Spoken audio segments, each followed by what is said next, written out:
السلام علیکم ورحمۃ اللہ وبرکاتہ۔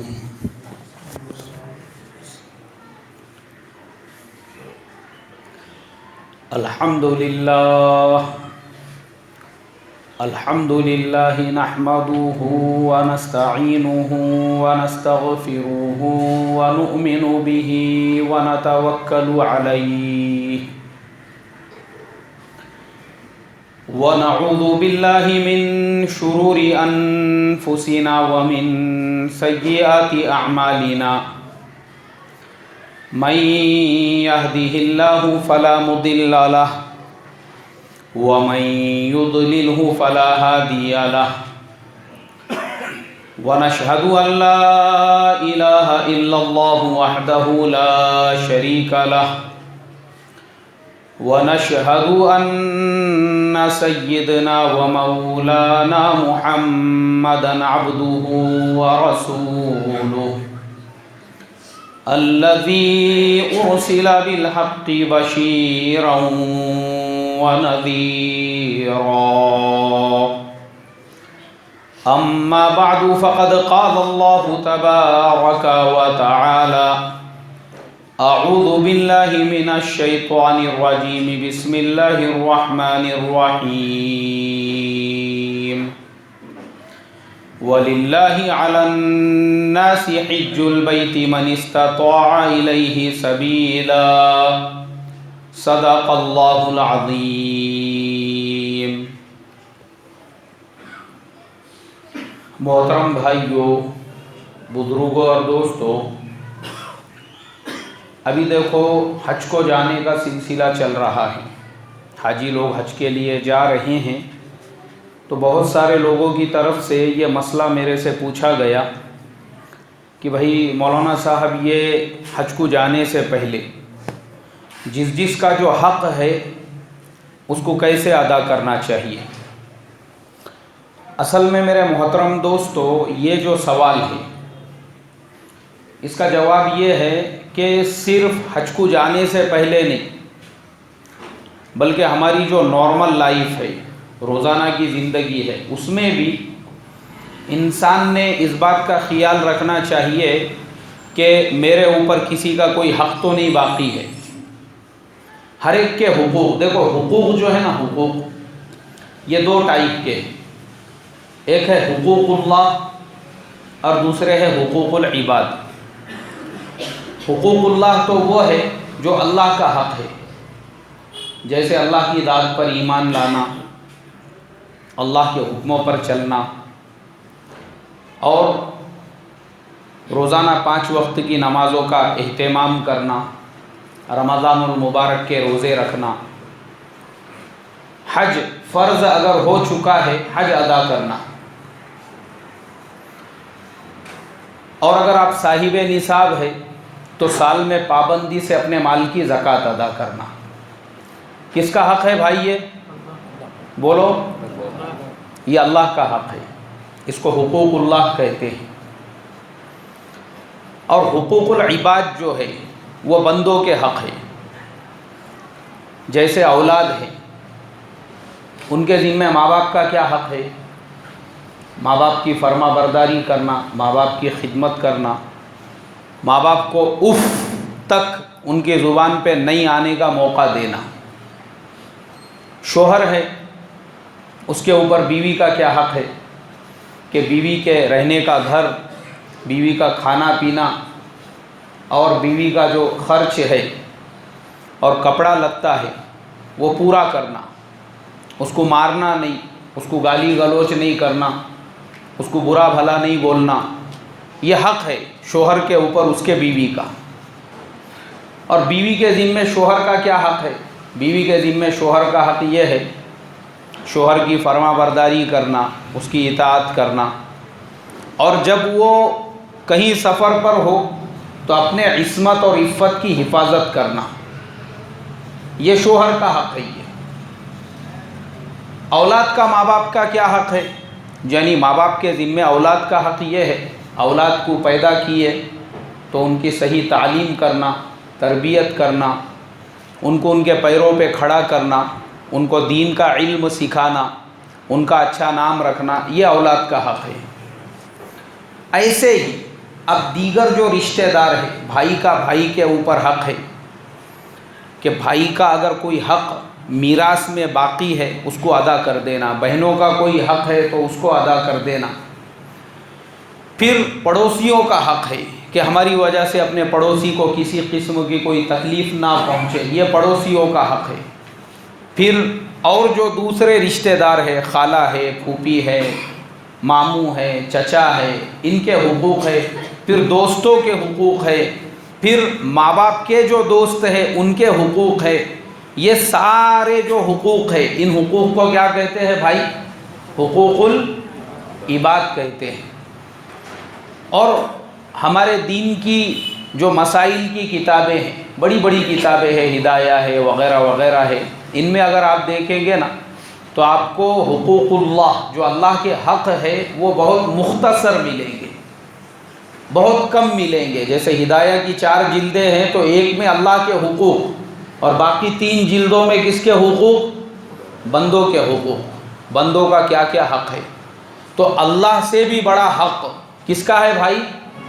بندوں کا حق ہے۔ حقوق العباد جو ہے وہ اللہ سے بھی بڑا ہوا ہے۔ تو جن لوگوں نے میرے سے یہ مسئلہ پوچھا کہ حج کو جانے سے پہلے لوگوں کا حق ہم نے کیسے ادا کرنا چاہیے، تو میں نے کہا کہ حج کو جانے سے پہلے ہی نہیں، اپنی روزانہ کی بھی جو زندگی ہے، ہماری اپنی جو نارمل لائف ہے، اپنی روزانہ کی بھی جو زندگی ہے، اس میں بھی کسی کا حق ہمارے ذمہ باقی نہیں رہنا چاہیے۔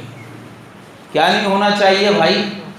کسی کا کوئی حق ہمارے ذمہ باقی نہیں رہنا چاہیے، ورنہ یاد رکھو جو اللہ کا حق تھا، اگر آپ نے اس میں کمی بیشی کیے، نمازوں کے اندر آپ نے کمی بیشی کیے، روزوں کے اندر آپ سے جو ہے سستی کاہلی ہو گئی، اللہ سے امید کی جا سکتی ہے کہ اللہ تبارک و تعالی اس کو معاف کر دیں گے توبہ کے ذریعے سے، استغفار کے ذریعے سے۔ لیکن بندوں کا اگر کوئی حق ہے تو جب تک وہ بندہ معاف نہیں کرے گا، اس وقت میں کون معاف نہیں کرے گا بھائی؟ اللہ بھی معاف نہیں کریں گے۔ تو حج کو جانے والے جو لوگ یہ سوال پوچھتے ہیں، تو حج کو جانے سے پہلے ہی نہیں، ہم نے آج ہی اپنا جائزہ لینا چاہیے۔ حج کو جب جائیں گے جب، لیکن آج ہی ہر مسلمان نے اپنا یہ جائزہ لینا چاہیے کہ میرے ذمے کسی کا کوئی حق باقی ہے یا نہیں ہے۔ یہ سب سے پہلا حق۔ اور یہ حقوق کی جو شروعات ہوتی ہے میرے محترم دوستو، وہ کہاں سے ہوتی ہے؟ حقوق کی جو شروعات ہے وہ کہاں سے ہوتی ہے، اس کا علم ہونا ضروری ہے ہم کو۔ سب سے پہلی چیز، اولاد کے ذمے اللہ کے بعد اگر کسی کے فرما برداری کا اللہ نے حکم دیا ہے تو اولاد کو حکم دیا ہے ماں باپ کے حقوق کا۔ کس کے حقوق کا بھائی؟ ماں باپ کے حقوق کا۔ ماں باپ کا حق کیا ہے؟ اللہ کے نبی صلی اللہ علیہ وسلم سے کسی نے پوچھا، اے اللہ کے نبی، میرے اوپر سب سے بڑا حق کس کا ہے؟ اپنی ماں کا ہے یا باپ کا ہے؟ تو آپ نے فرمایا تیرے اوپر سب سے بڑا حق تیری ماں کا ہے، سب سے بڑا حق تیری والدہ کا ہے، سب سے بڑا حق تیری والدہ کا ہے، اور چوتھی مرتبہ فرمایا اب تیرے اوپر تیرے باپ کا بھی حق ہے۔ 3 مرتبہ ماں کے حق کے بارے میں فرمایا اور چوتھی مرتبہ باپ کے بارے میں فرمایا۔ ماں باپ کا جو حق ہے، ماں باپ کا وہ فرض ہے انسان کے اوپر۔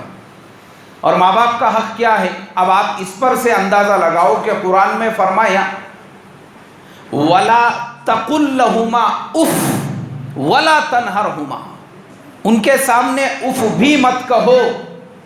ان کو جھڑکنا تو وہ آگے کے بہت دور کی بات ہے۔ آج کے ہمارے نوجوانوں نے اس سے سبق لینا چاہیے، اپنے ماں باپ کا کیا حق ہے۔ جن ماں باپ نے اولاد کو پیدا کیا، کیا اولاد اپنے ماں باپ کا حق ادا کر رہی ہے؟ اس زمانے میں میرے محترم دوستو، سب سے زیادہ اگر کوئی پریشان ہے وہ اس زمانے کے ماں باپ ہے جو اپنی اولاد سے پریشان ہے۔ سب سے زیادہ اگر کوئی پریشان ہے کون ہے بھائی؟ وہ بولو نا، ماں باپ ہے۔ کس سے پریشان ہے؟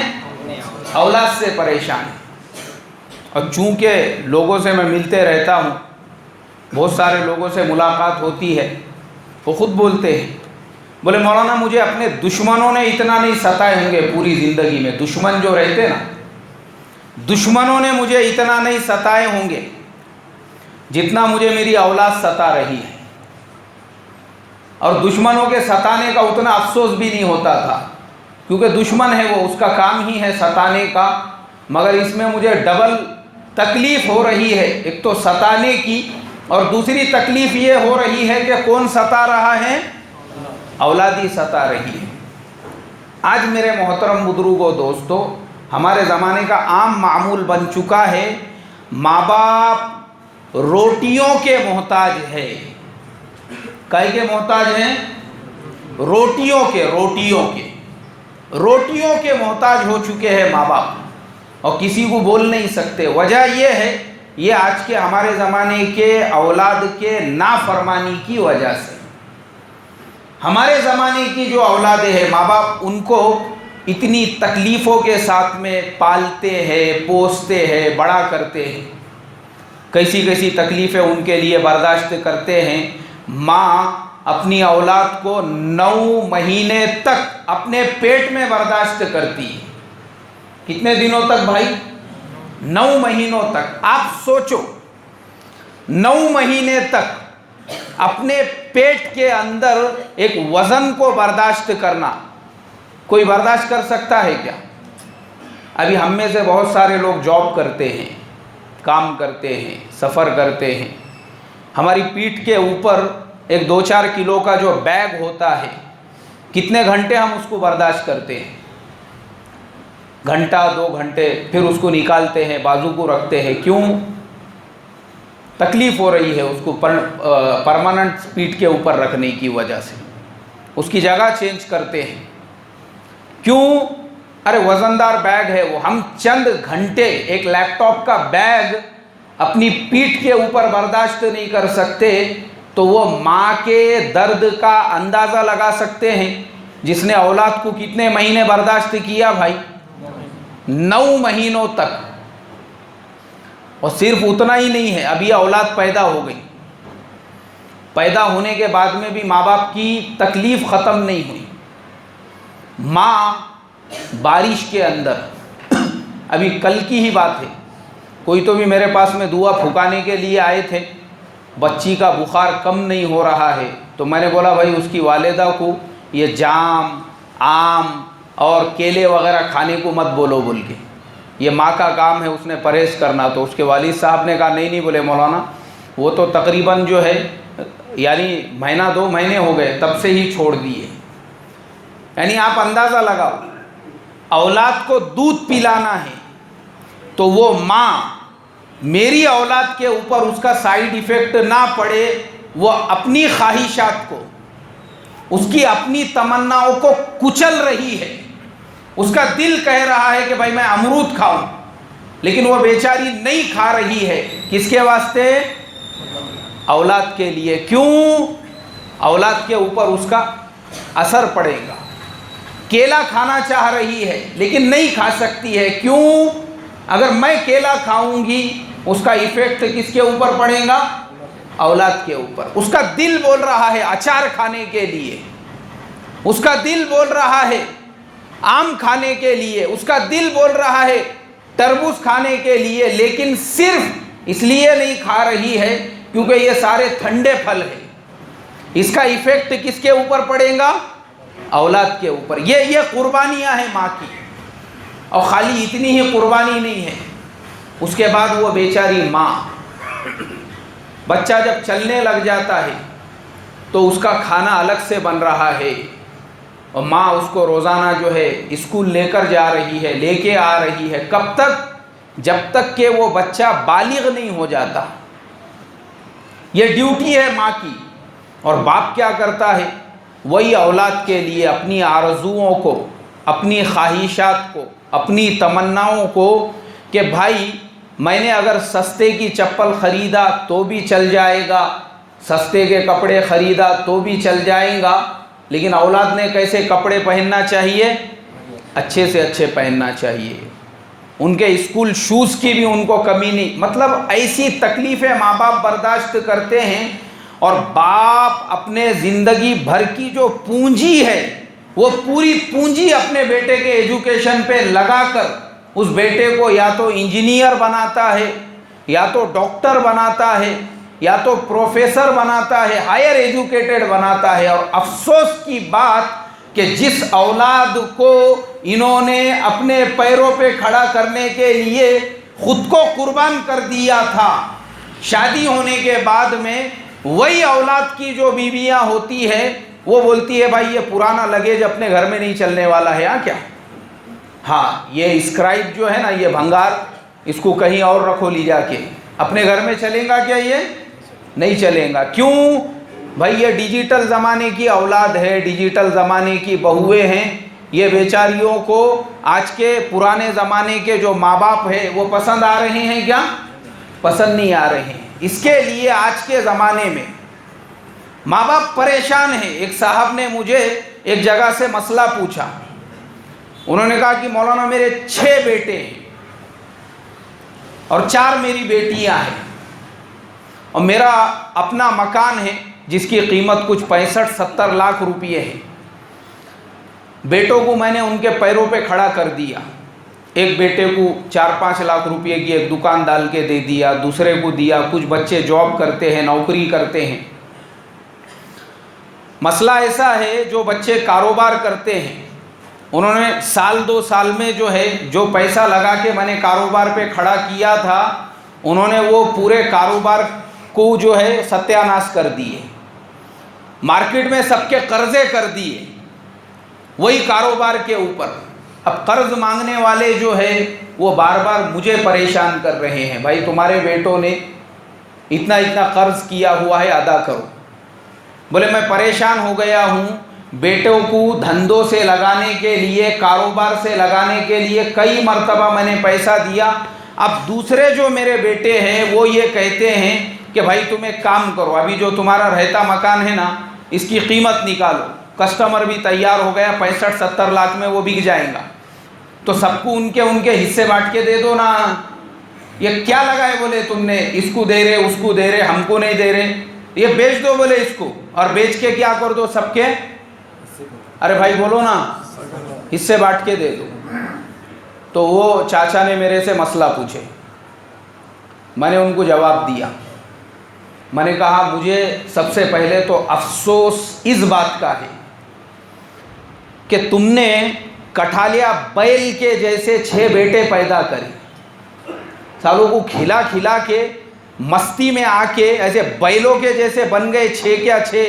ان کا کام یہ تھا کہ جن ماں باپ نے ہم کو کھلا پلا کے ایک دم ایسے ہٹے کٹے پہلوان کے جیسے بنائے ہیں، اگر 6 کیا 6 ہر مہینے 2-2 ہزار روپئے بھی ماں باپ کو دیتے تھے تو ماں باپ کا گزر بسر کیسے ہوتا تھا بھائی؟ ارے بھائی بولو نا، سکون سے، چین سے، آرام سے، اطمینان سے۔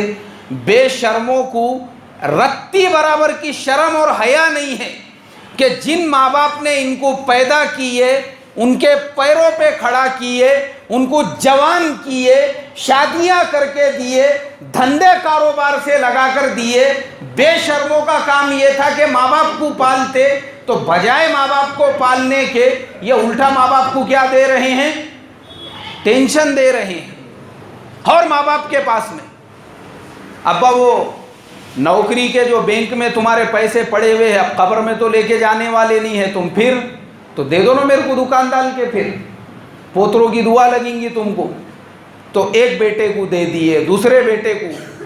دیکھو افسوس کی بات یہ تھی، بیٹوں کا کام یہ تھا وہ ایک عالی شان بنگلہ بناتے اور اس کے اندر ایک بنگوئی لگاتے، بنگوئی رہتی نا جس کے اوپر آدمی بیٹھ کے آرام کرتا ہے، کوں کوں کوں کوں جو بجتی ہے۔ ارے بھائی دیکھے کہ نہیں دیکھے آپ نے؟ ہاں، گجرات کے اندر ہر گھر میں وہ ہوتی ہے۔ تو بیٹوں کا 6 بیٹے تھے نا، کتنے بیٹے تھے؟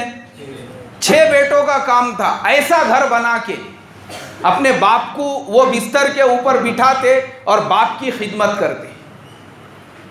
ایک بیٹا باپ کو تیل لگا رہا ہے، دوسرا بیٹا باپ کے پیر دبا رہا ہے، اور گرم گرم باپ کے لیے جو ہے صبح صبح چائے آ رہی ہے، دوپہر میں ناشتہ آ رہا ہے، کھانا آ رہا ہے.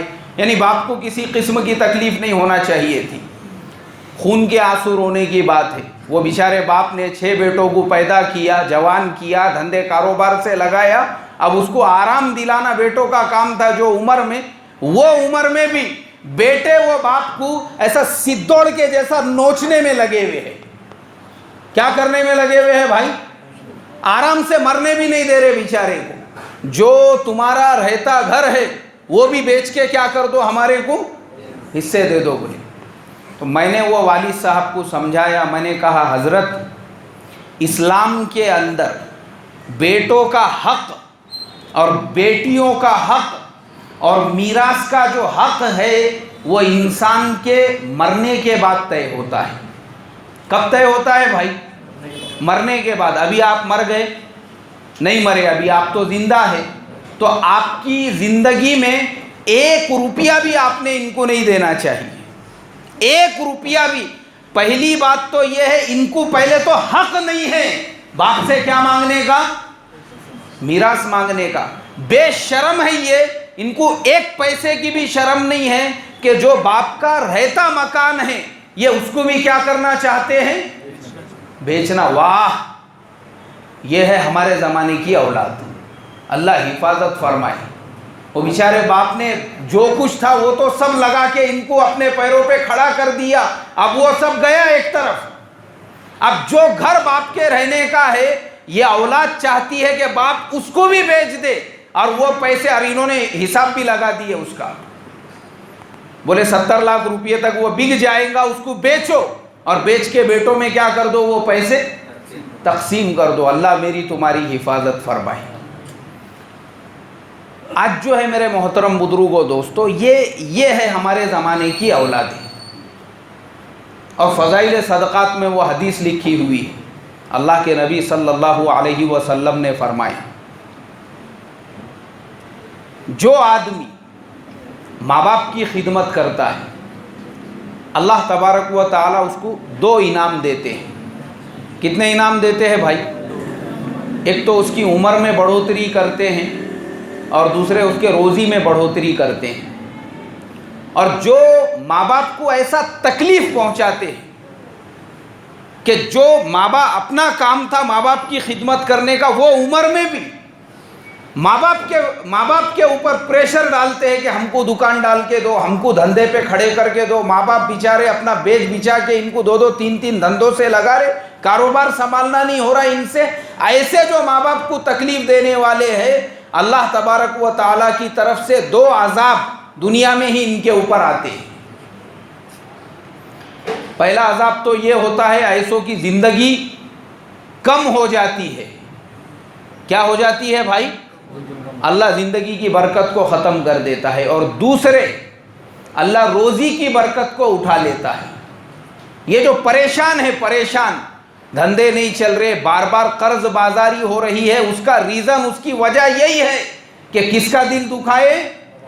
ماں باپ کا.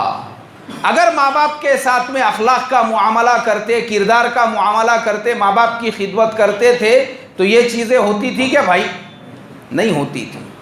تو جو لوگ، میں نے پہلے ہی بتایا ہوں، حج کے زمانے میں مسئلے پوچھ رہے ہیں لوگ، بھائی میں حج کو جانا چاہتا ہوں، اس سے پہلے میرے اوپر کسی کا کچھ حق ہے تو میں کیسے ادا کروں؟ تو میں یہی کہوں گا، چاہے آپ حج کو جاؤ یا مت جاؤ، لیکن آپ کی نارمل لائف میں بھی، روزانہ کی زندگی میں بھی پہلے یہ سوچو، اللہ کے بعد سب سے بڑا حق کس کا ہے؟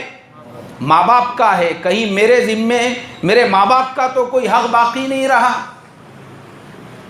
یہ سب سے پہلے سوچنا چاہیے.